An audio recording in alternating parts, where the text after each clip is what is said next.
see the faces of the women who haven't come home yet.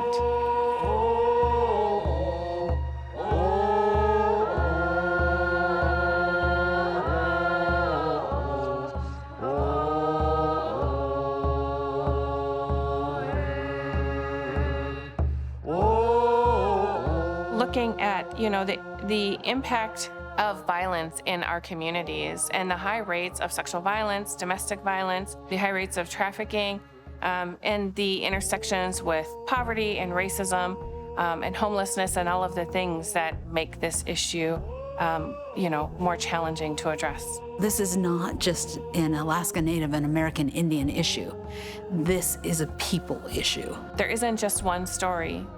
We had a young man in my community who was just amazing. And then at some point just disappeared. And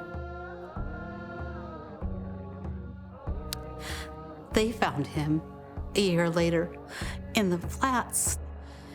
Every day. And we don't know what happened. We certainly don't know the circumstances, but there was serious suspicion of trauma and other things that may have happened. But every story's like that. The reality is it can happen to any of us.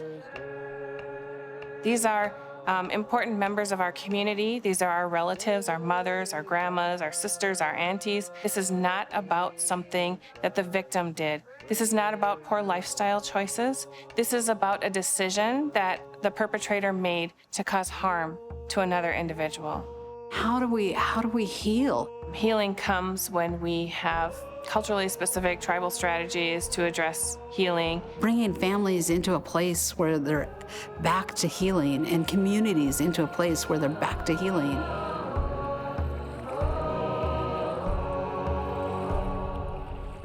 The Office for Victims of Crime is a federal agency that's dedicated to ensuring healing and justice for victims of all crimes. Our perpetrators are coming from many different populations. We needed to have a venue where we could listen to tribes and we could hear what were the missing and murdered Indigenous persons' stories in their communities.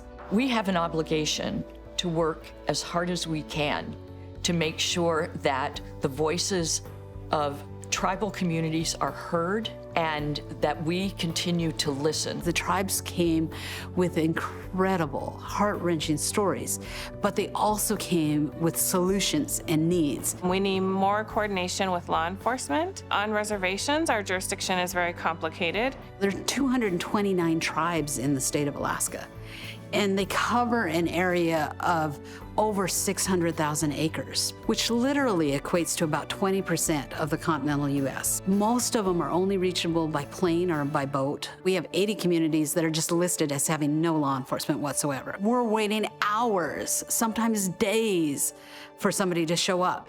There's so much more to do.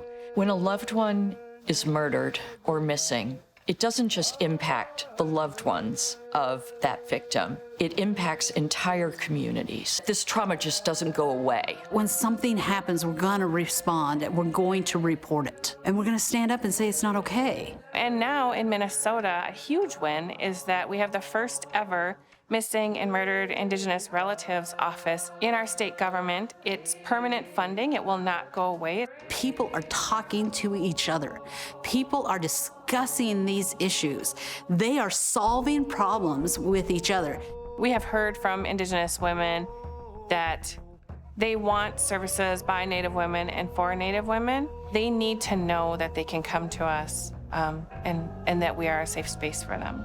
We've expanded our guidance so that we can provide the assistance that the families and loved ones of missing and murdered Indigenous people need, whether or not it's been determined that a crime has occurred.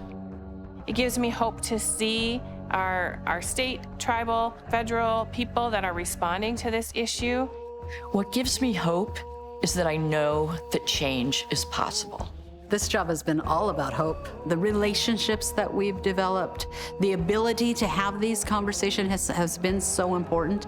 Working together and working hand in hand with our tribal partners, we will be able to put in place the change that needs to happen.